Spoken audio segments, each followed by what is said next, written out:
సలార్, కల్కి వంటి block buster సినిమాల తర్వాత రెబల్ స్టార్ ప్రభాస్ నుంచి రాబోతున్న చిత్రం the Raja Saab. People media factory banner పై మారుతి దర్శకత్వంలో తెరకెక్కుతున్న ఈ హారర్ కామెడీ కోసం అభిమానులు ఆసక్తిగా ఎదురుచూస్తున్నారు.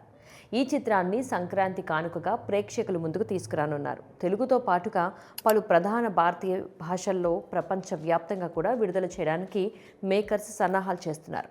ఇటీవలే రెబల్ సాంగ్ అనే ఫస్ట్ సింగిల్ రిలీజ్ చేసి ప్రమోషన్స్ కూడా షురూ చేశారు. అయితే ఇప్పుడు ఓ విషయం ప్రభాస్ అభిమానులకు నిరాశ ఎదురవుతోంది. జనవరి 8న ది రాజాసాబ్ సినిమా ఓవర్సీస్ ప్రీమియర్ షోలు పడబోతున్నాయి.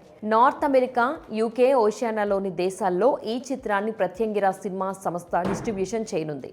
ఇప్పటికే థియేటర్స్ లిస్ట్ కూడా ఇచ్చారు. అయితే ఈ సినిమాని ఐమాక్స్ ఫార్మాట్లో రిలీజ్ చేయడం లేదు. డీబాక్స్, XD, PLF ఫార్మాట్లలో మాత్రమే విడుదల చేయనున్నారు.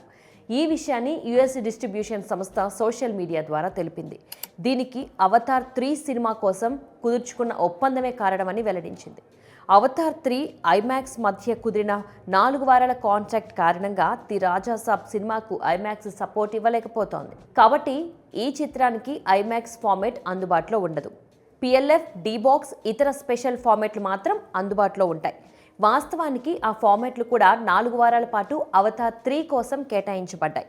అయినప్పటికీ ఎప్పటిలాగే మేము సాధ్యమైనన్ని ఎక్కువ స్పెషల్ ఫార్మాట్ షోలు చేయడానికి మేము తీవ్రంగా కృషి చేస్తున్నామని ప్రత్యంగిరా సినిమా సంస్థ పేర్కొంది. దీంతో ఫ్యాన్స్ కాస్త నిరాశ చెందుతున్నారు.